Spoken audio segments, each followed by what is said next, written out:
गीता अध्याय 15 के श्लोक 16-17 में 3 प्रभु बताए हैं।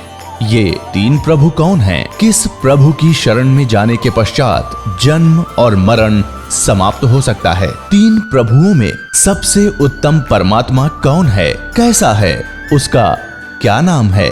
इन सभी गूढ़ रहस्यों को जानने के लिए अवश्य सुनिए जगत गुरु तत्वदर्शी संत रामपाल जी महाराज के अमृत वचन।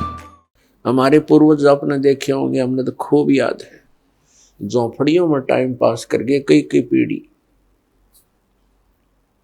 उनका तो इतना काम है, एक चारपाई डालनी आपने, चाहे 10 कमरों का मकान है आपका, एक कमरे में एक कोने में 3.5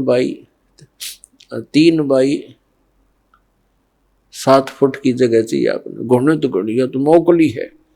कबीर साहब तक कहते हैं घर तो 3.5 हाथ और गणा तो 4.25 कहे कबीर अधिका कहे उसको नहीं विचार।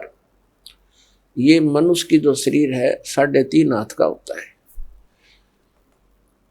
परमात्मा कहते हैं आपने घर 3.5 हाथ की आवश्यकता है, गणा बनाओ तो 4.25 अरे से फालतू बनावा है तो मूर्खता है तेरी। फिर भी परमात्मा का कहने का तात्पर्य है कि आवश्यकता से अधिक कोई भी वस्तु आप संग्रह करते हो आपकी भक्ति का बाधक बनेगा, क्योंकि समय वेस्ट व्यर्थ जाएगा। कोठी बना ली, 1-2 लाख अपने पास से लगा लिए, 3 लाख कर्जा कर लिया। अब जब तो कर्जा ले लिया, ऋण ले लिया, पता नहीं चला 1 महीने के बाद मांगने वाला आने लग जाएंगे। चैन गई, रात न नींद आवा नहीं, और भक्ति का भी नाश। वह को ठीक है काम आई आपके। तो इस प्रकार हमने भक्ति मार्ग में जो बाधाएं हैं उनको त्यागना पड़ेगा। अब क्या बताते हैं, परमात्मा ने हमें कितनी सद्बुद्धि दे रखी है, और ये भक्ति ना करने से इन कोठी बंगले बनाने में और धन बढ़ाने में अपना जीवन व्यर्थ कर जाएंगे। तो फिर क्या होगा? नर से तू पशुआ कीजिए, नर से फिर तू पशु बनेगा। नर से तू पशुआ कीजिए, गद्दा बैल बनाई, अरे ये सुंदर भोजन का मन बोरे कि तो कुर्डी सरने जाई। ओए होए, अपने आत्मा इतना कुछ सुनकर भी हमारे यह बात अंदर जगह बनाती नहीं, क्योंकि हमें ये सब सुविधाएं उपलब्ध है और हर समय है, और ये तो आपके अंतिम सांस तक आपको रहेंगी जब तक मनुष्य जीवन में हो। क्योंकि माता पिता बच्चों को जब तक वो कॉलेज स्कूल नहीं छोड़ता वो सुविधा देता ही रहता है, और जो बच्चा उसका सदुपयोग ना करके आता है तो फिर वो बहुत दुख उठाता है। तो इस प्रकार इस सत साधना करने से, भक्ति करने से मोक्ष होना था, जहाँ जाने के बाद फिर लौटकर कभी संसार में नहीं आते, वहां हमें बहुत सुख होना था। जैसे बच्चा विद्यालय में पढ़ता है, कॉलेज में पढ़ता है, महाविद्यालय में, उसको वहां कुछ नहीं मिलना, वहां से उसको विद्या प्राप्त हुई, उस विद्या के आधार से उसको अन्य फील्ड में वहां जाकर के वो सुविधाएं मिलनी है। ठीक इसी प्रकार हमें इस पृथ्वी पर जो हम चाह रहे हैं, हमें यहाँ नहीं लेनी चाहिए इसकी सुविधाएं। ये तो कॉलेज में मौज मार रहे हैं हम, ये सोच लो पृथ्वी की कोई भी वस्तु हम डिमांड कर रहे हैं या इसी में लगे रहे हैं, भक्ति की नहीं, तो हम कॉलेज में मौज मार रहे हैं, वो बहुत हानिकारक होगी। इसका लाभ हमें सतलोक में मिलेगा। सतलोक के बारे में आज तक जो जानकारी हमें प्राप्त हुई है, हमें मीन आप जी को इस दास के वचनों से पहले, तो वो कैसी जानकारी प्राप्त हुई है? सतलोक का एक विशेष कॉन्ट्रैक्ट ले रखा है किसने? राधा स्वामी पंथ वालों ने, और धन दंड सतगुरु सच्चा सौदा सिरसा और जगमाल वाली वालों ने। और इनको सतलोक का कख भी पता नहीं, ना भक्ति मार्ग ठीक इनका, न सतलोक की और सतपुरुष की जानकारी। तो बताइए कहाँ ले जाएंगे प्राणी को। और फिर ये कबीर पंथी जितने हैं ये भी सतपुरुष और सतलोक के गुण गाते हैं और सतनाम की महिमा मुख्य वर्णन करते हैं। इस दास ने इन सभी पंथों के ग्रंथों को बहुत गहराई से जाना, समझा, पढ़ा और फिर परमात्मा से प्राप्त उस यथार्थ ज्ञान से तुलना की। इन कबीर पंथियों के पास भक्ति मार्ग की ABCD भी नहीं है और न इन राधा स्वामी, जय गुरुदेव और ये सच्चा सौदा सिरसा वाले और जगमाल वाली इनके पास, और न इन अन्य संतों के पास तो होना कहा, न इन आचार्य और शंकराचार्यों के पास भक्ति मार्ग। ये तो सतलोक जानते ही नहीं, इनका तो सब्जेक्ट नहीं। ये तो श्री राम, श्री कृष्ण, श्री विष्णु और श्री शंकर भगवान की पूजा तक सीमित किए हुए हैं, आचार्य और शंकराचार्य। और ये सुधांशु जी महाराज और ये आसाराम जी महाराज और ये सतपाल जी महाराज और ये बालयोगेश्वर जी महाराज और ये सारे कृपालु जी महाराज और ये दूसरे जितने ये ब्रह्म ऋषि कुमार, ये इस तरह के सारे ये कख नहीं के पास भक्ति मार्ग का। पूरे विश्व को डबोए बैठे, अपना नाश कर रहे। अपने आत्माओं, जिन पुण्यात्माओं को ज्ञान नहीं तो ये सोचते हैं कि रामपाल पता नहीं अपने आप में के मान रहा है, अपने आप को विद्वान मानता है। इसमें विद्वान और अविद्वान की बात तो है ही नहीं। हमारे सदग्रंथ परमात्मा ने दे रखे हैं, उन सदग्रंथों की जिनको जानकारी है तो वो भक्त है, वो संत है। और उसकी जानकारी नहीं है वो ना भक्त है। भक्त तो हो ही नहीं सकता क्योंकि उसको छुरी का पता नहीं, प्रैक्टिकल करेगा क्या। तो पुण्यात्मा पूरे विश्व में इस दास के अतिरिक्त ना यू ज्ञान है ना ये समाधान है।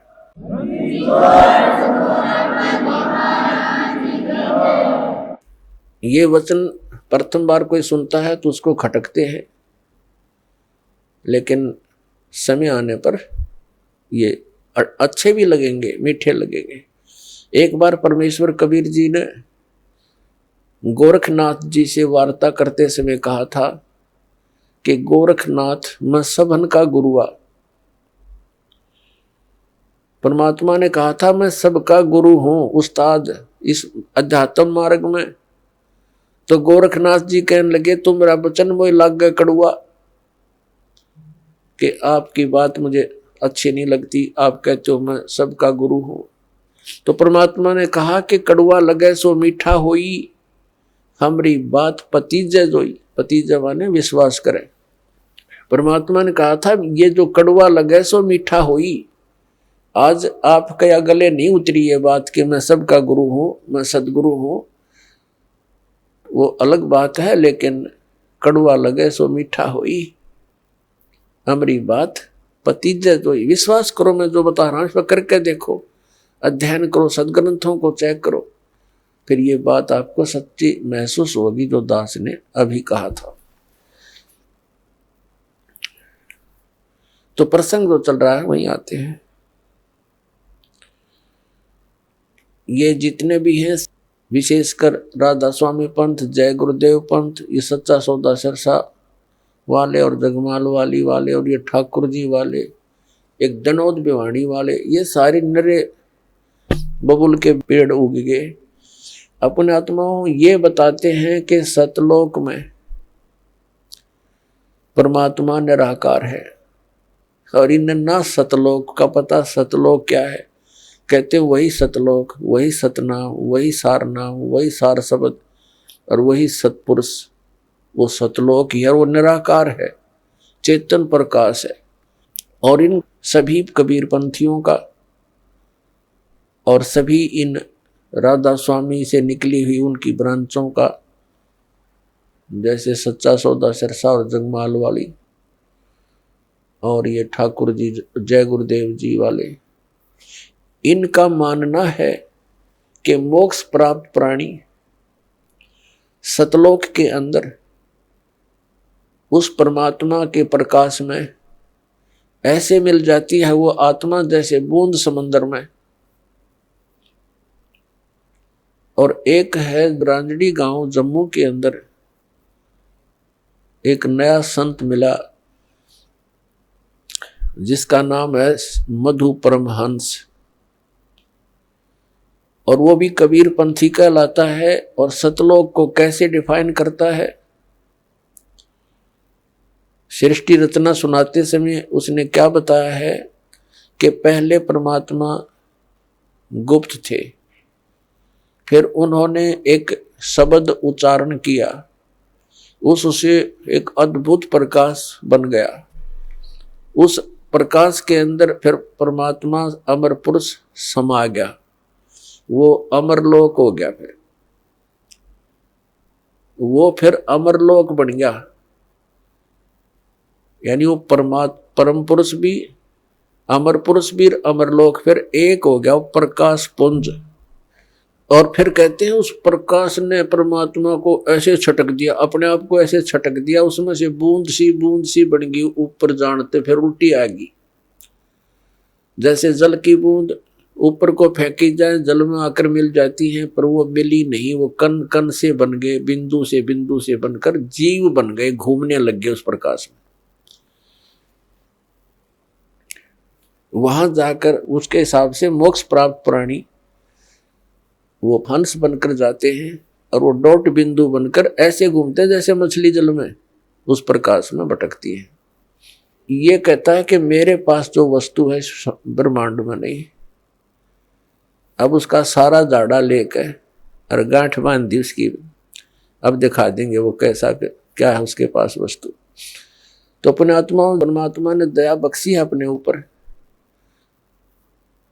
इस दास के ऊपर दया बख्शी है, वो दिव्य दृष्टि दे दी इस ज्ञान को समझने की और इनके अज्ञान की परख करने की, और वो आपको आसानी से करवा देगा। दास 2 मिनट में समझ जाओगे वास्तविकता क्या है।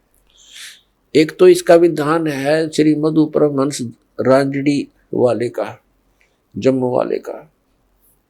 एक तो ये हो गया कि अमर पुरुष और अमरलोक वो एक बन गया, वो चेतन प्रकाश हो गया। और फिर नो कह सार नाम भी, आदि नाम भी, और सार शब्द भी, विधेय शब्द भी, वो अमर पुरुष ही है। अमर पुरुष वो बनेगा अमरलोक, यानी वो सारा कुछ हो चेतन प्रकाश को, ये अमरलोक भी, सार शब्द भी, सार नाम भी, विधेय नाम भी, आदि नाम वही, सतनाम भी वही, अमरलोक भी वही, सतपुरुष भी, अमर पुरुष भी वही, और सार नाम भी वही। आ गया वहीं जहां से शुरू हुए थे। ए भगवान, ये भोली आत्माओं को क्या पता भी महात्मा जी पहुंचे होंगे, सतलोक देख कर आएंगे। खक देखा उन्हें, सतलोक के अंदर ऐसी ही सृष्टि है, ऐसे ही मनुष्य, वह पशु पक्षी नहीं है, ये कीड़े मकोड़े नहीं है जो वहाँ सदाबहार वृक्ष हैं, और सदाबहार वहाँ के काजू किस्मत सेब संतरे और फल फूल फ्रूट सारे सदाबहार हैं। वहां जाने के बाद प्राणी ना वृद्ध होता ना उसकी मृत्यु होती। अपने आत्मा यदि हमने वहां जाकर के नए धक्के खाने हैं, डोट बनकर घूमना, क्या आनंद होया, वो खाक आनंद है। मोक्ष का अर्थ होता है वो जिसके ऊपर जैसे कोई बंधन में ना हो। हम यहाँ कर्मों के बंधन से बंधे हुए हैं, वहां कर्म नहीं है। निष्कर्म में मोक्ष प्राप्त होता है, बिना किए प्राप्त होती हैं सब सुविधाएं, उसको निष्कर्म में मुक्ति मानते हैं।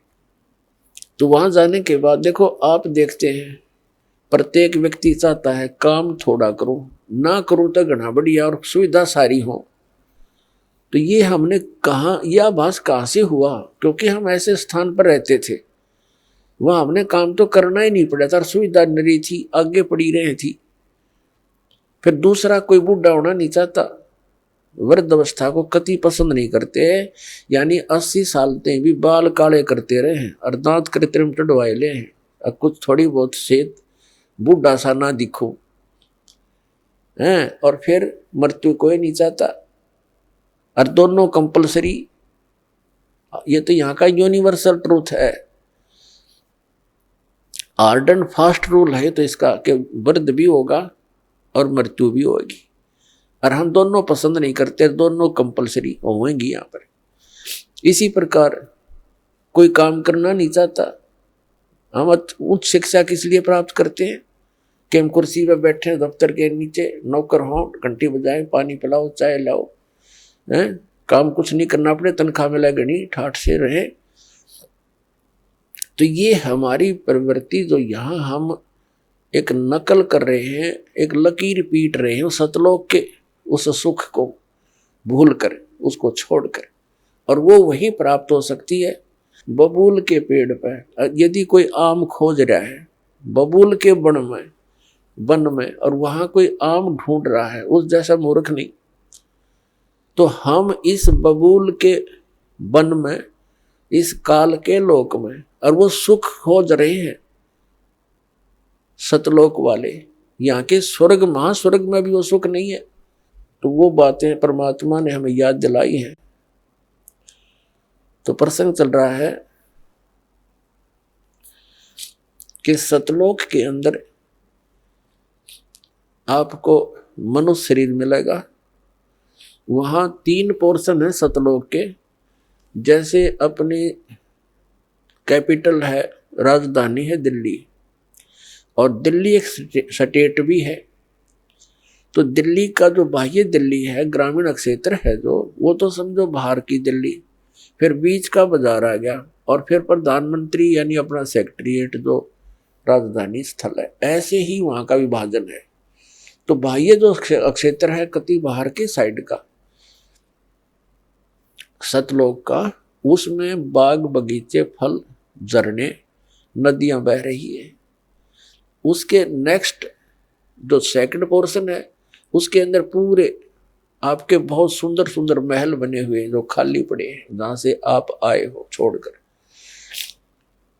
एक एक परिवार का पूरा द्वीप है। जैसे आप किसी भी अधिकारी, कर्मचारी या पैसे वाले सेठ के मकान को देखोगे, वो क्या बनाता है, बड़ी कोठी हो, एक अच्छा आगे आंगन हो, लान जिसे बोलते हैं, और उसके अंदर फल फ्रूटों के पौधे पादे लगे हों, बगीची बनी हो, झरना लगा रखा हो, तालाब हो। इस तरह की हम सुविधा खोजते हैं। और हम पिकनिक मनाने जाते हैं, पहाड़ देखने आ जाते हैं, बड़े बड़े सुंदर स्थान, झरने देखने जाते हैं। ये हमारा स्वभाव वहां से बना हुआ है। और यहाँ तो हम जाते हैं, वहां जेब कटवा कर आ जाते हैं, 10,000 रुपये ले गए कुल्लू और मनाली मई जून जुलाई में, और अपने पैसे खर्चो, वह कुछ दिनों के लिए इधर उधर सैर सपट्टे करो और पैसे बर्बाद करके वापस आ जाओ। यहाँ का तो ये सुख है। और सतलोक में जाने के बाद वो कभी अभाव नहीं, कोई खर्च नहीं, और किसी किस्म का कोई वहाँ दुख नहीं। तो अब हम कोई मरना नहीं चाहते, और ये परिवार बना रहो, हम मरा नाम न कति जरूरत नहीं, चाहे दुखी और भी हो जावा, हम यहाँ से नहीं जा सकते, जरूरत ही नहीं हमने जाने की फिर। लेकिन यह मृत्यु खतरनाक हमारे लिए, और वृद्ध अवस्था, और ये सारा वहां होगा, और वहां फिर दुख नहीं, कोई काम नहीं, अपना बहुत ही सुविधा है आपको। वहां भी आपको परमात्मा की याद बनी रहती है। परमात्मा की जो सिमरन वहां भी आपने करना होता है, उस सिमरन का इतना आनंद आता है। कई व्यक्ति सोचते हैं फिर वहां करें क्या, वहां परमात्मा की याद, वहाँ बहुत सब सुविधाएं हैं जो या वर्णन नहीं कर सकते। वहाँ आपको पता भी नहीं चलता कितना समय बीत जाता है, और आप सदा सुखी रहते हो। कोई राग द्वेष नहीं, कोई ऐसी चीज का अभाव नहीं जिससे राग द्वेष बने, कोई ऊंचा बड़ा नहीं, छोटा बड़ा नहीं, वहाँ पर सबको एक जैसी सुविधा। तो ये सतलोक के अंदर सभी सुविधाएं हैं, और वहाँ पूर्ण मोक्ष है वो प्राणी, कोई प्रतिबंध नहीं। क्योंकि जितने भी यहाँ कानून बनाए जाते हैं निकम्मे आदमियों के लिए बनते हैं। जो नागरिक अच्छे होते हैं वो तो वैसे ही अपना सद्भावना से रहते हैं, वो कोई अपराध करते नहीं। तो वहाँ सभी नागरिक सही हैं, उनका कोई द्वेष नहीं, राग नहीं, क्योंकि यहाँ से वही प्राणी जाएगा जिसका नेचर सुधर जाएगा और भक्ति धन हो जाएगा। तो यहाँ आपका व्यवहार और स्वभाव सुधारने के लिए प्रैक्टिकल कराया जाता है। तो आप यहाँ आते हो सत्संग में, आप यहाँ आकर के एक तो ज्ञान सुनते हो, ज्ञान सुनो, फिर ज्ञान के ऊपर उसके अमल करो कि जो वचन कहे जाते हैं ये किसी डूम बाट के गीत नहीं, ये परमात्मा का दिया हुआ मार्ग है, परमात्मा के दिए हुए वचन है, ज्ञान है। और आप यहाँ आए किस उद्देश्य से हो इतनी दूर? आप ज्ञान सुन के उस पर प्रैक्टिकल करें, उसको अंजाम में लाए, उसके ऊपर उस गाइडलाइन पर चलें। अब जैसे यहाँ आते हो आप, यहीं से अपने आप को सुधारना शुरू करो। जैसे सभ्य लोग होते हैं, बस में बैठे हैं और कोई देखा, कोई वृद्ध है, उसको कहते हैं अपने साथ एडजस्ट कर लेते हैं, आओ आप बैठ जाओ। और कुछ ऐसे नेक होते हैं अपनी सीट छोड़ देते हैं, आओ जी आप बैठ जाओ। तो पुछले पुण्य कर्मी प्राणी है वो, ऐसे स्वभाव जिनका बना हुआ है। अरे किन्हों का क्यों खड़ा रहे, तो वो कैसा व्यक्ति है? तो ऐसे ही आपने ये एडजस्टमेंट, ये प्रैक्टिकल यहाँ करना है। किसी चीज की कोई अभाव हो भी जाए तो उसमें ज्यादा व्याकुल नहीं हो, अपने आप को एडजस्ट करना सीखे, एक दूसरे को अपने साथ सेट करके अपना टाइम ऐसा बढ़िया बिताओ। 3-4 दिन यहाँ रहो इतने। तो इसी प्रकार हम यहाँ उन्हीं को वहां जाएगा जिसका स्वभाव भी बदलेगा और आपका अंदर अभिमान कम हो जाएगा। अभिमानी प्राणी वहां नहीं जा सकता। तो यहाँ से आपको बिल्कुल सुधार के और भक्ति से परिपूर्ण करके तो वहां भेजा जाएगा। तो वो व्यक्ति फिर वहां जाकर एक सभ्य समाज बन जाएगा। वहां विकार होते ही नहीं, क्योंकि वो शरीर ऐसा नहीं है, वहां विकार नहीं। तो कहने का भाव ये है कि वहां जाकर के हमने वो सब सुख प्राप्त होंगे। अब प्रसंग चला है कि परमात्मा की भक्ति किस लिए करें, ना करने से क्या हानि है, करने से क्या लाभ है। तो क्या बताते हैं कि नर से तीतू पशुआ कीजे, गद्दा बैल बनाई, ये 56 भोग कहाँ मन बोरे, कहीं कुरडी चढ़ने जाई। अब क्या बताते हैं कि जो ये भक्ति नहीं करते और करते हैं तो शास्त्र अनुकूल नहीं करते, पूर्ण परमात्मा की भक्ति शास्त्र अनुकूल नहीं करते, परम संत की खोज नहीं करते, और वो भक्ति करके भी जीवन व्यर्थ कर रहे हैं। क्या बताते हैं कि सुखदेव ने 84 भुगती बना पजावे खरवो, तेरी क्या बुनियाद पुरानी तू पेंडा पंथ पकड़वो हो। सुखदेव एक ऋषि हुए हैं और उनके अंदर पूर्व जन्म के एक ऐसी पिछले संस्कार थे कि बचपन से उसमें एक सिद्धि थी आकाश में उड़ जाने की। आकाश में उड़ जाने की सिद्धि थी। पुण्यात्मा, आज कोई व्यक्ति इस संसार में ऐसा हो कि आकाश में उड़ जा, सारा विश्व उसके साथ हो जाए, उसको भगवान मान का पूजने लग जाए, क्योंकि हम अध्यात्म मार्ग से इतनी दूर हैं, अध्यात्म ज्ञान से हम बहुत दूर हैं। और परमात्मा क्या बताते हैं कबीर जी कि सुखदेव ऋषि आकाश मार्ग से स्वर्ग चला जाता था और उसने गुरु धारण नहीं कर रखा था।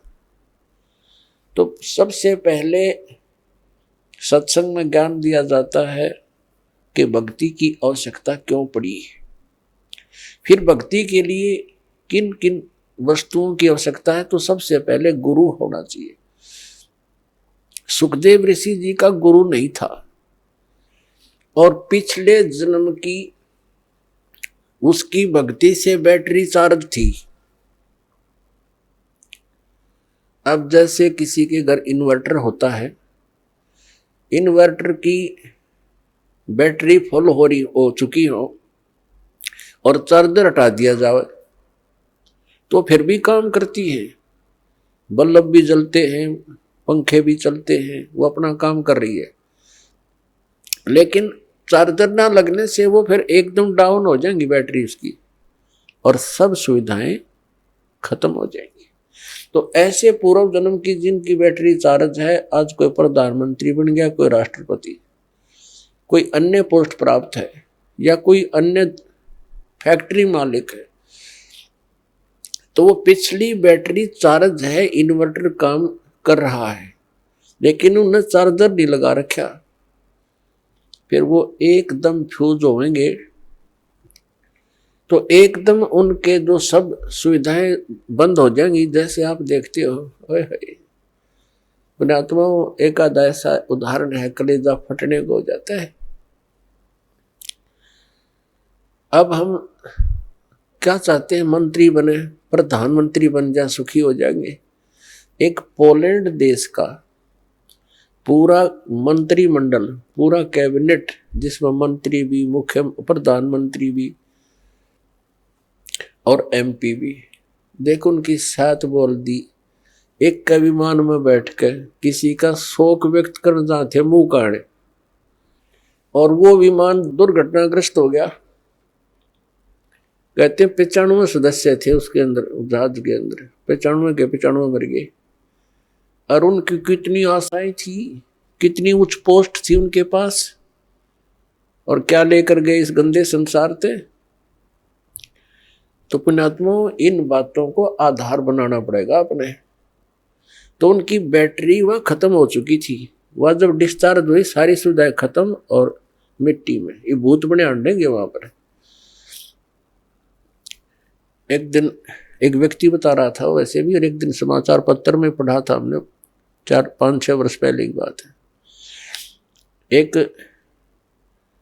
बहुत बड़ा राजनेता था, उसके साथ 4-5 कुछ घर के, 1-2 घर का सदस्य था, 4-5 उसके चेले चपटे। वो उसका हेलीकॉप्टर जो है एक्सीडेंट हो गया, मर गए सारे। अब वो उस गांव में जहां हेलीकॉप्टर गिरा था, भूत बनकर वहां धक्के खा रहे हैं और गांव वालों को दुखी कर रहे हैं। वो कहते हैं हमारा यहाँ प्लेटफार्म बनाओ, कोठी बनाओ, हमारी यहाँ रहा करेंगे। कोई ये भूत बात सेवड़ा सेवड़ा बुलाया, उन्होंने पूछा था सीकरी, तो तब उन्होंने उसको बताया कि हमारा यहाँ वो बनाओ कोठी, हम रहा करेंगे। उनकी फिर वो एक चबूतरा सा बना के वो 4-4 ईंट ला के सारे किनारे नरी कोठी बना रखी इतने। अब वहां कोठी बनाए बैठे हुए। तो परमात्मा कहते हैं जो काम नहीं करा, जो करना था इस मनुष्य जीवन से वो किया नहीं, बकवादों में यह मूल धन नष्ट कर दिया। वह बैटरी होगी, डिस्चार्ज चार्जर था नहीं, एकदम सब सुविधाएं। कहाँ गई वह प्रभुता, कहाँ गए वो धन। अब सिर पर चाट लो उस हेलीकॉप्टर ने, वो ले डूब गया उसको। तो यहाँ परमात्मा हमें याद दिलाते हैं कि सुखदेव ने 84 भुगती, बना पजावे खरवो, तेरी क्या बुनियाद पराणी, तू पेंडा पंथ पकड़वो।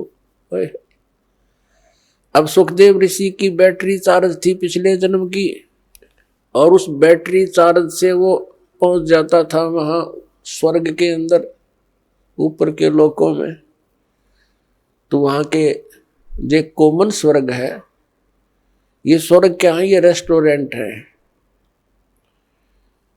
एक तो प्राइवेट रेस्टोरेंट होते हैं, उनमें तो कोई डट जाके पैसे वाला। एक सरकारी होते हैं, उनमें सरकारी अधिकारी ही रुक सकते हैं। ये पहुंच गया एक दिन, ये जाता था कॉमन स्वर्ग, इंद्र वाले स्वर्ग में। फिर ये पहुंच गया भगवान विष्णु जी के लोक में। प्रत्येक इन भगवानों के लोकों में इसी तरह रेस्टोरेंट बने हुए हैं, और ये भी अपना काम ऐसे ही चला रहे हैं। उनका ये टैक्स लगाते हैं, जो यहाँ से पुण्यकर्मी प्राणी जाते हैं, जैसे एक होटल वाला चार्ज रख देता है, उसका महीने का या जैसा भी घंटों का हिसाब से वो खर्चा लेता है। सुखदेव ऋषि जब पहुंचे स्वर्ग में, वहां के होटल में, विष्णु जी वाले बड़े होटल में, तो वहां एक रूल बना रखा उन्होंने कि जो गुरु यानी जिसने गुरु धारण कर रखा हो वही व्यक्ति यहां आ सकता है, इसमें सटे पा सकता है। अब सुखदेव ऋषि का कोई गुरु नहीं था, बैटरी चार्ज पिछले जन्म के पुण्य कर्मों के कारण वो आकाश में फिर रहा था। तो वहां के जो पहरेदार थे, सेवादार थे उस होटल के, उन्होंने मना कर दिया कि गुरु ऋषि जी आपका कोई गुरु है नहीं और आपको इसमें एंट्री नहीं हो सकती आपकी। वो अड़ गया उनके साथ कि तुम पहले व्यक्ति देखे हो हमने, मैं तो ऐसे जाता हूँ, वहां भी जाता था, इंद्र के लोक में जाता था। उन्होंने कहा जी वहां जाते होगे पर यहाँ नहीं जा सकते आप, ये भगवान विष्णु का आदेश है। उसने कहा कि मेरे को विष्णु जी से मिलाओ। वो तांडी पाक रहा था, हल्दी की गांठ से पंसारी बन गया। अब उन पहरेदारों ने जाके बता दिया कि भगवान ऐसे ऐसे एक सुखदेव नाम के ऋषि हैं, उनका कोई गुरु है नहीं और उन्होंने हट कर रखा है अंदर प्रवेश करने की जिद लगा रखी है, आपका क्या आदेश है। और उसने ये कहा कि मुझे भगवान विष्णु से मिलाओ। भगवान विष्णु आए बाहर। अब ऋषि ने तो ये सोचा था सुखदेव जी ने कि मुझे देखकर जैसे इंद्र दौड़ा आता था ऐसे सीने से लगाएगा कि वाह बड़ी भक्ति कर रखे, यहाँ पहुंच गए। लेकिन मर्यादा बहुत बड़ी चीज होती है भक्ति मार्ग में। तो विष्णु जी ने उनको सीधे मुंह बात नहीं की और कहा यहाँ कैसे आए ऋषि जी। पुण्यात्माओं, जो व्यक्ति किसी के पास कोई उद्देश्य लेकर जाता है और वो ये सोच कर जाए कि मुझे बहुत सत्कार मिलेगा और जाते उसको सीधे मुंह बात ना की जाए तो वो समझ जाता है कि बात बिगड़ गई। तो आधी तो उसकी भांग वहीं उतरेगी जब भगवान ने नो पूछा तू यहाँ किस लिए आया। तब उसने कहा जी मैं उस दिन यहाँ व्यतीत करना चाहता हूँ आपके रेस्टोरेंट में, इस स्वर्ग में। तो विष्णु जी को पता तो था ही। फिर उन पार्षदों से पूछा, सेवादारों भाई तुमने क्यों नहीं एंट्री होने दी ऋषि जी की। तो सेवादारों ने बताया जी इनका गुरु नहीं है। तो भगवान ने कहा सुखदेव आप जा सकते हैं, बगैर गुरु वाले व्यक्ति को हम इसमें प्रवेश नहीं होने देते, आप जाइए। अब ऋषि जी ने कहा कि भगवान इस पृथ्वी के ऊपर मेरे समान कोई ऐसा है नहीं, मेरे जैसा कोई सिद्धि युक्त, मैं किसको गुरु बनाऊं। तो भगवान श्री विष्णु जी ने कहा कि सुखदेव ये भी तेरी भूल है, ये तेरा अभिमान बोल रहा है, तेरा अज्ञान बोल रहा है। आप जाइए राजा जनक से उपदेश लीजिए। राजा जनक कौन? जो सीता जी के पिता थे। अब वो देखो, इन कई कहते हैं कि गुरु जो है ब्रह्मचारी होना चाहिए, तो वो भी उनकी भूल है उन व्यक्तियों की। अपने आत्माओं परमात्मा के विधान से अपरिचित व्यक्ति इस तरह की अटकलबाजी करता रहता है। तो इन सब प्रमाणों से हमें सिद्ध होगा कि गुरु कैसा होना चाहिए, शिष्य के क्या लक्षण होने चाहिए, कैसे उसमें गुण होने चाहिए और गुरु जी के अंदर कैसे लक्षण होने चाहिए। अब सुखदेव ऋषि बाल ब्रह्मचारी और साधु संत ऋषि और राजा ने गृहस्थी, उसने ब्याह करवा रखे गणे क्योंकि राजा था। अब वहां तो वो बोल नहीं सका भगवान विष्णु के सामने, तो वापस आ गया। वापस आया तो वहां ऋषि और अन्य ऋषियों के पास जैसे पहले खूब छाती खोल कर जाया करता था, उधर न्यू जावा मुंह लटकाए। उन्होंने पूछा ऋषि जी आपको क्या ऐसी क्या घटना घट गई, बहुत दुखी से नजर आते हो। तो उसने सारी कहानी बता दी कि मैं विष्णु जी के लोक में गया था और भगवान ने मुझे वहां रहने नहीं दिया। तो उन्होंने अन्य ऋषि देवों ने पूछा कि ऐसी बात नहीं हो सकती, भगवान विष्णु तो बहुत प्यार करते हैं, बहुत अच्छे भगवान हैं, कोई बात और गड़बड़ी पावेगी, कुछ और गलती कर रखी होगी आपने। तब उसने बताया कि मैंने गुरु धारण नहीं कर रखा, भगवान ने यह कंडीशन रख रखी है कि जिसका गुरु होगा वही स्वर्ग में रह सकता है, विष्णु जी के स्वर्ग में।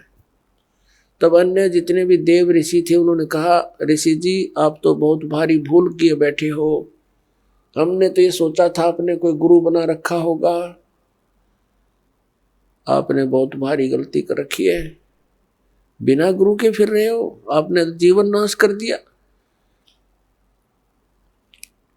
अब वहां उसने फिर बताया कि भगवान ने मेरे सामने एक समस्या और पैदा कर दी। क्या पैदा कर दी? कि कहा है कि राजा जनक से नाम लो, तो क्या कहता है कि राजा जनक गृहस्थी बाई और कैसे शीश नवाऊं जाई। वो एक गृहस्थी में बाल ब्रह्मचारी, और कैसे नमस्कार करूंगा मैं उसको, मेरी इज्जत का नाश हो जाएगा। अब ये मान बढ़ाई और इज्जत यह भी भक्ति का एक दुश्मन है। परमात्मा कहते हैं राज तजना सहज है और सहज त्रिया का ने, मान बढ़ाई ईर्षा ये दुर्लभ तजना ये, और इनके तजे बिना भगवान नहीं मिला, चाहे कितनी बकवाद कर ले। और पुण्यात्मा यहाँ आपको इसलिए बुलाया जाता है, वैसे तो परमात्मा अपने बच्चों के लिए सब सुविधाएं ही उपलब्ध कराता है, दयालु है वो, मालिक हमारा पिता है, लेकिन फिर भी आपको यहाँ जमीन पर बैठाना प्रणाम करने के लिए एक विशेष विधान है, जिससे हमारे अंदर का जो मैल है, अभिमान का जो सबसे बड़ा बाधक है भगवान के मार्ग में, ये खत्म हो जाएगा। और इसके बिना भगवान निकट नहीं आ सकता। अब जरा सा भी मैल कहीं पर हो, तार के बीच में कनेक्शन ले रखा हो तो लाइट नहीं आवेगी, लाइट नहीं आई तो फिर फायदा क्या, वो सारे सांग के जोड़न का। तो पावर प्राप्त करने के लिए, भगवान की शक्ति को अपने पास लाने के लिए, तो हमने ये अहंकार रूपी ये मैल हटाना पड़ेगा। तो सबने कहा कि ऋषि जी जुल्म कर दिया आपने, तो बहुत गलती कर रखी है। एक आधा हुआ कर मुंह ठंड सा वो कहने लगा, भक्ति ना कर, गुरु ना बनावेगा ना गधा बनेगा अगले जन्म में। अब उसने जब यह बात सुनी, क्योंकि पुण्यकर्मी प्राणी तो होते ही हैं ये, लेकिन अज्ञान के कारण ये अपने अपनी अटकल मारते रहते हैं। जब इनको ज्ञान होता है तो तुरंत त्याग देते हैं उन बकवादों को। एकदम उसके झटका लगा, उसको अपना पिछले जन्मों की काफी वह कहते हैं ना बैकग्राउंड देखी, पिछले जन्मों के अपने दुख उसके सामने घूमने लगे। उसको क्या हुआ कि जैसे उसको याद आया, उसकी दिव्य दृष्टि वो चालू होगी अंदर की, जितनी उसकी रेंज थी। अब क्या देखा सुखदेव ऋषि ने कि एक बार वो गधा बना हुआ है, गधे की योनि भोग रहा है। कुम्हार ने उसके ऊपर अच्छा बोरे में खूब नीचे से पक्की कच्ची ईंटें डालता है और ले जाता पजावे पर। पजावा होता है जहाँ पर ये कुम्हार लोग ईंटें पकाया करते थे। उसमें क्या होता है कि जैसे भट्ठा शुरू किया लगाना, उसमें जो भी ईंधन डाला जाता उसकी राख बन जाती है। अगले सीजन में उस राख के ऊपर ही वो दोबारा लगा देता है, क्योंकि उस राख को कहाँ डाल के आए और स्थान नहीं। नेक्स्ट सीजन में फिर उसके ऊपर ही लगा देता, वह राख नीचे बनते बनते बहुत बड़ा वो पहाड़ नुमा हो जाता है। फिर उसके ऊपर लगाना शुरू कर देता है। तो उसके ऊपर गधे से नीचे से कच्ची ईंटें ले जाता है ऐसे ऐसे, और वहाँ कच्ची ईंटें उतार देता है। वो उसके थैले से कमर पर लाद रखा होता है, और वहाँ तुरंत पक्की ईंटें भर देता है और फिर मार कर लठ नीचे चलता कर देता है। यानी नीचे से भी लद्या जा, ऊपर से भी लद्या आवे। कहते हैं मैं अंधा हो गया, 2-3 वर्ष ऐसे कठिन काम भी लिया मेरे से, मेरे मालिक ने। अंधा हो गया तो मुझे त्याग दिया, जंगल में छोड़ दिया। मैं चलता, एक पगडंडी सी पकड़ दी मैंने, उस पर चलता चलता जा रहा था। आगे कोई नाला था, एकदम नाले में अगले पैर टिके, वापस आने में असमर्थ रहा। आगे जाने की मैं भलाई समझी, छलांग लगाई। वो ऐसा नाला था कि मैं फिट हो गया उसमें। आगे मुंह टिक गया, पीछे तो पीठ हट गई, पैर लटक गए। और उस रास्ते पर इक्का दुक्का कोई व्यक्ति आता था, जंगल में, गांव से दूर था। तो जो व्यक्ति कोई इक्का दुक्का आवे, मुझे निकालने का प्रयत्न नहीं किया, मेरे ऊपर कमर पर पैर रखकर पार हो जा, पुली बना ली मेरी। हफ्ते 10 दिन तक भुगत कर मेरा जीवन पूरा हुआ। अब वो ऋषि कहने लगे, फिर अब क्या देखना चाहता है तू? ये तो हालत जब है जब तूने आंखों देख लिया, फिर तू नखरे कर रहा है। तो उसकी जो बुद्धि के सुकड़ू ढीले हो रहे थे वो टाइट हो गए 1 मिनट में, और चल पड़ा वहां से। फिर आ गया अपने पिता व्यास जी के पास। जब सुखदेव ऋषि का जन्म हुआ, वो 12 वर्ष तक मां के गर्भ में रहे थे। और उसको मां के गर्भ में, इस प्राणी को सब पता होता है कि बाहर जाते बिजली गिरेगी। एकदम क्या होता है मां के गर्भ में, तो इन ब्रह्मा विष्णु महेश, इनमें एक एक गुण है। ब्रह्मा जी रजगुणी है, रजोगुण है इसके अंदर, और विष्णु जी सतोगुण है, और शंकर जी तमोगुण है। तो इनके गुणों का प्रभाव बाहर आते ही बच्चे पर एकदम असर कर जाता है। इनके बस की, फिर एकदम अचेत हो जाता है, भूल जाता है, कुछ भी याद नहीं रहता, सुन्न हो जाता है। इसको नए सिरे से याद कराया जाता है, ये तेरा पिता है, ये तेरी माता है, ये चाचा, ये ताऊ है, ये सब फिर याद कराया जाता है। तो उसको पता था कि बाहर जाते बात बिगड़ जाएगी, उद्देश्य भूल जाता है प्राणी। इसलिए 12 वर्ष तक मां के गर्भ से बाहर नहीं आया। ब्रह्मा विष्णु महेश तीनों उपस्थित हुए कि भाई सुखदेव बाहर आ जा, ऐसे तो हमारा तने सारा कर्म बिगाड़ दिया। अब 12-12 वर्ष तक माताएं बच्चे को गर्भ में रखेंगी, ये तो एक आदत सी पड़ जाएगी सबको। तो ये तो 9 महीने में दुखी हो जाती हैं, इतने दिन कैसे रखेंगे, तू बाहर आ भाई, ये हमारी परंपरा खराब मत करे। सुखदेव ने कंडीशन रख दी, एक शर्त रख दी कि बाहर जब आऊंगा तुम अपनी इस त्रिगुणमयी माया को रोक लो। ये कहने लगे, भाई देखो हम इसको रोकने में इतने सक्षम नहीं है, हम रोक नहीं सकते, लेकिन सेकंड के भी कुछ अंश के लिए हम अपना कुछ कंट्रोल कर सकते हैं ना, ये प्रवाह हमसे नहीं रुकता। सुखदेव ऋषि ने कहा कि तुम एक बार रोक दो थोड़ी सी देर। तो कहते सेकंड के भी कुछ अंश में ही वो रोक पाए थे, तभी वो मां के गर्भ से बाहर आ गया। और उसको चेतना रही कि भक्ति ना करने से जो जीव व्यर्थ हो जाता, जीवन नष्ट हो जाता है। उसको ये आभास हो गया कि ये तो मां के गर्भ में ये याद रहती है कि मनुष्य जीवन परमात्मा प्राप्ति के लिए प्राप्त होता है। अब उसने सारा कुछ कर लिया।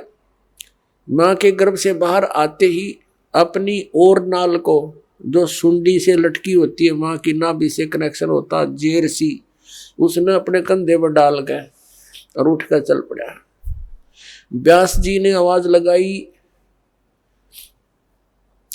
अरे पुत्र, मेरे बेटा कहाँ चले? अपने आत्मा, पुत्र का मोह बहुत खतरनाक होता है, बहुत प्रबल होता है। पुत्र मोह में ऋषि जी बार बार पुकार रहे हैं, बेटा एक बार दर्शन तो दे दे, अरे एक बार शकल तो दिखा दे, 12 वर्ष बाट देखी तेरी, अरे 12 वर्ष तक इंतजार करी पुत्र की, दर्शन करूंगा। ये पीछे से बात कर रहा है चलता चलता कि ऋषि जी, ना जाने कितनी बार तू मेरा बाप बन लिया, ना जाने कितनी बार मैं तेरा बाप बन लिया। ये तो बुरी बीमारी है, मुझे इसमें मत फंसा। और यहाँ कबीर साहब ने कहा, उसने क्या कहा, ऋषि जी ने, सुखदेव ऋषि ने क्या कहा कि एक लेवा एक देवा दूतम, और कोई किसी का पिता नहीं पुतम। ये तो ऋण संबंध जुड़ा एक ठाठा, अंत समय सब बारा बाटा। ये तो एक दूसरे का लेन देन उलझ रहा है, कोई किसी का बाप नहीं, कोई किसी का पुत्र नहीं। जिस जिसके जितने संस्कार वो अपने पूरे करके यहाँ से चले जाएंगे। फिर कोई गधा बनेगा, कोई कुत्ता बनेगा, कोई मनुष्य बन जाएगा। ये फिर परिवार ऐसा नहीं होगा। और इसका उद्देश्य भक्ति करने का है। और मैं तेरे दर्शन करूं नहीं पिताजी, मेरे मोह जाग गया तो मैं फिर भक्ति से वंचित हो जाऊंगा। यूं कहकर आकाश में उड़ गया। जब तो वो चला गया, उसके बाद फिर आया जब युवा हो लिया, फिर वापस आया अपने पिताजी के पास के बड़े विद्वान पुरुष हैं, उनसे सलाह लेता हूं। व्यास जी ने कहा, आ गया पुत्र? क्या आ गया पिताजी? अच्छा बेटा, बड़ा कोई बात नहीं, अब आ गया। सुबह का बोला, शाम को आ जाए तो कोई दिक्कत नहीं, आ जाओ मेरे पास रहो बेटा।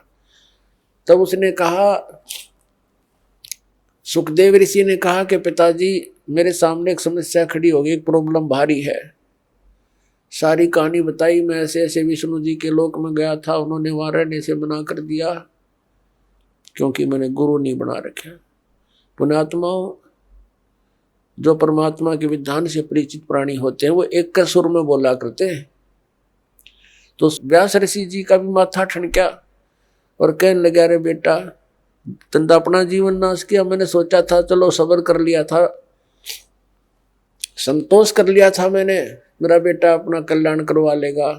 तने तो नाश कर लिया अपने जीवन का। या क्या सोचा तूने, गुरु नहीं बना रखा? अरे जाएगा कहाँ? तो फिर उसने अपनी वो दूसरी प्रॉब्लम बताई कि भगवान विष्णु ने कहा है कि राजा जनक को मैं गुरु बनाऊं, मैं तो बाल ब्रह्मचारी और वो गृहस्थी, मैं कैसे, मैं तो शर्म आओ पिताजी, कैसे नमस्ते प्रणाम करूंगा, वो तो दंडवत करनी पड़ेगी। तब ऋषि ने, उसके पिता ने कहा, बेटा यदि भक्ति करना चाहता है और इन दुखों से बचना चाहता है तो ये क्रिया तो बेटा करनी पड़ेगी यार। जब भगवान ने कह दिया, जब परमात्मा का आदेश हो गया, फिर अगर मगर कर तू विद्वान काहे का? तेरी 2 दिन की बैटरी चार्ज है, फिर 92 होगी तेरी बेटा। तो विद्वान कहा का? तू तो जीवन नष्ट कर रहा है और मुझे भी कलंकित करेगा। जाकर नाम ले बेटा, जीवन नाश ना करे। तब वो गया राजा जनक के पास। अपने आत्मा राजा जनक के पास जब ऋषि जी पहुंचे, राजा जनक ने अपने सेवकों को, नौकरों से कहा, भाई आसन लगा दो, मैं ऋषि जी आए हैं, आज हमारे भाग उदय हो गए, आसन लगा दो, बढ़िया बढ़िया कपड़े लगा दो, फूलों से सजा दो। उन्होंने 1 मिनट में कहते ही कर दिए, आसन लगा दिया। तो कहा राजा जनक ने कि ऋषि जी विराजो, बैठो आसन पर। जमीन पर बैठ गया। कहने लगा, मैं आपको गुरु बनाने आया हूं, आसन पर नहीं बैठ सकता।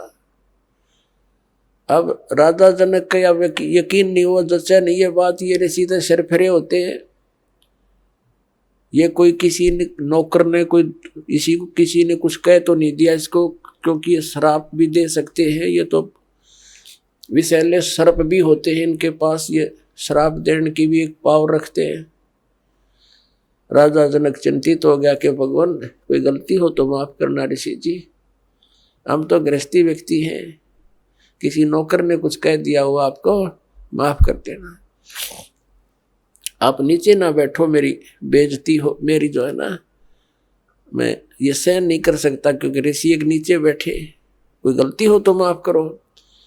तो कहने लगा, नहीं आज मैं ऊपर नहीं बैठ सकता क्योंकि मैं आपको गुरु बनाने आया हूँ। उसने सारी कहानी सुना दी, ऐसे ऐसे मैं विष्णु लोक में गया था और भगवान का आदेश है, मैं आपको गुरु बनाने आया। तो पहली बार, एक बार तो यकीन हुआ नहीं राजा जनक को, फिर भगवान विष्णु का उसने जो साथ में संपट ला दिया, फिर वो मान गए, हाँ अब ये नाम ले लिया है। लेकिन दीक्षा देने से पहले शिष्य की थोड़ी बहुत कुछ उसको सेट करना पड़ता है। जैसे अब दास आपको ज्ञान देता है, पूरा विधान बताता है, जो विद्वान जो समझदार भक्त आते हैं, प्रथम बार आते हैं, तो इस ज्ञान से प्रभावित होकर वो इस दास को एक संत मानकर नाम लेते हैं और फिर विश्वास दृढ़ता से उस पर लगते हैं, तो लाभ मिलता है। नाम भी ले ले, विश्वास गुरु पर होता नहीं तो उसको लाभ नहीं हुआ करता। अध्यात्म मार्ग को बच्चों का खेल नहीं है। तो राजा जनक ने कहा जी सुबह नाम दूंगा स्नान करके, आप रात को रेस्ट करो। अब कहने का भाव ये है, राजा जनक ने एक अलग कक्ष में उसकी व्यवस्था कर दी ऋषि जी के रुकने की, और वहां पर एक नौकरानी, एक औरत की, बहन की सेवा लगा दी। तो ऋषि की सेवा कर, उसको सारा समझा दिया लड़की को कि ऐसे ऐसे इसकी परीक्षा करना। ऋषि जी बैठे थे अपने बेड पर, लड़की अंदर गई और उसी के बेड पर बैठ गई चरणों की तरफ। ऋषि जी ने पैर मोड़ दिए, वो और आगे नहीं तो ऋषि जी बैठ गए, और उसके निकट जाना चाहा तो ऋषि जी बेड छोड़कर खड़े हो गए कोने में। कहने लगे माई बहन आप क्या कर रहे हो, साधु संतों के हाथ नहीं लगाते, बिस्तर पर नहीं बैठते, आप क्यों मर्यादा भंग कर रहे हो, आप जा सकते हो। वह लड़की आ गई। अब राजा जनक ने पूछा तो उसने सारी कहानी बता दी। जी एक नंबर के महात्मा है, तो मैं टच भी नहीं होने दिया मुझे और खड़े हो गए, ये शब्द बोले ऋषि। तो ठीक है, अपने आत्मा परमात्मा ये कहते हैं कि गोरख से ज्ञानी गणे और सुखदेव जति जहान और सीता से बहु भारिया संत दूर स्थान। ऐसे जति भी था, ऐसा दृढ़ विश्वासी भी था, संयमी भी था, लेकिन नाम बिना कति खाली खोखा था। अब गुरु बिना और सच्चे ना यथार्थ भक्ति के बिना खाली खोखा है ये मनुष्य का जीवन, शरीर, वो वेल विदाउट वाटर है। तो सुबह राजा जनक ने क्या किया कि इसकी फड़क निकाल दूं। यूं कहता राजा जनक गृहस्थी भाई, और मैं बाल ब्रह्मचारी, मैंने स्त्री का मुख नहीं देखा। सुखदेव बोले ज्ञान विवेका, हमने कदे स्त्री का मुंह नहीं देखा। राजा जनक गृहस्थी भाई कैसे ऐसी सिनेमा जाई। तो राजा जनक ने बुला लिया कि ऋषि जी को बुला लाओ। ऋषि जी बैठ गए, नीचे बैठ के, नीचे आसन लगवा दिया जैसा भी उसका, नीचे बैठ गए जमीन पर, कोई दरी दूरी बिछवा दी, और साथ में ही थोड़ी सी दूरी पर नौकरों से कहा राजा जनक ने कि भाई गर्म पानी करो। वो समझा रखे थे कि अच्छा भट्ट बाढ़ दो, इसमें पूरा चूल्हा लगा के ऊपर रख दिया एक कढ़ाई, पानी गर्म करने की कढ़ाई रख दी, और साथ में नहाने के लिए एक पाटड़ा बिछा लिया, जैसे पटड़ी होती है। पहले बड़े बड़े पाटड़े होते थे, पूरा 3x2 का, 3x3 का लकड़ी के पटड़े बनाए होते थे, उन पर बैठकर स्नान किया करते थे।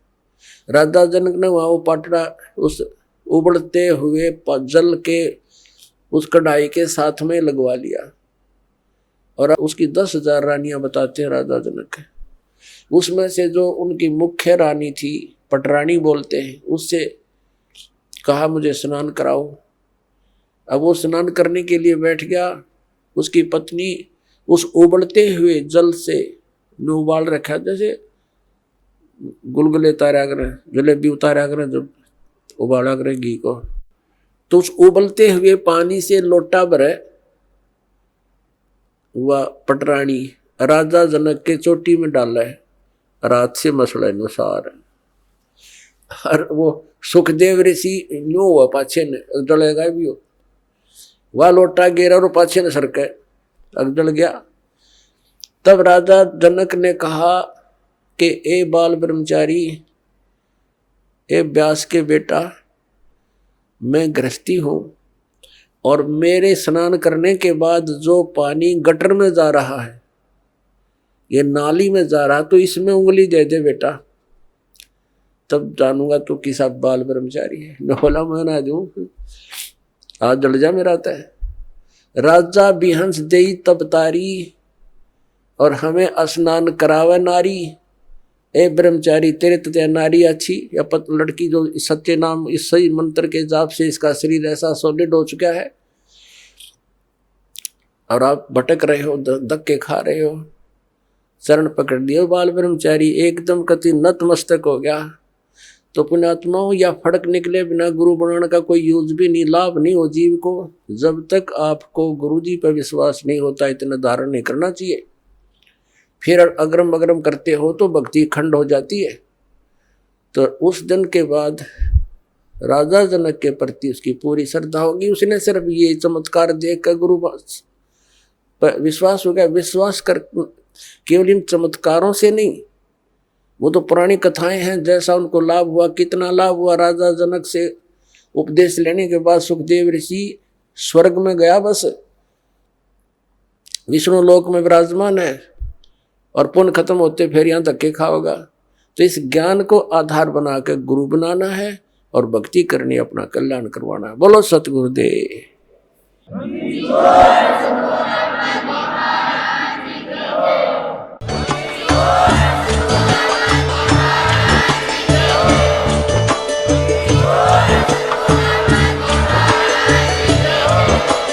आप सुन रहे थे जगत गुरु तत्वदर्शी संत रामपाल जी महाराज जी के मंगल प्रवचन। अधिक जानकारी के लिए विजिट कीजिए हमारी वेबसाइट www.jagatgururampalji.org। संत रामपाल जी महाराज जी के शुभ आशीर्वाद से पूरे विश्व भर में 500 से भी ज्यादा नाम दीक्षा केंद्र हैं, जिन पर संत रामपाल जी महाराज जी द्वारा ऑनलाइन निशुल्क नाम दीक्षा दी जा रही है। अपने नजदीकी नाम दीक्षा केंद्र का पता करने के लिए संपर्क करें 8222880541।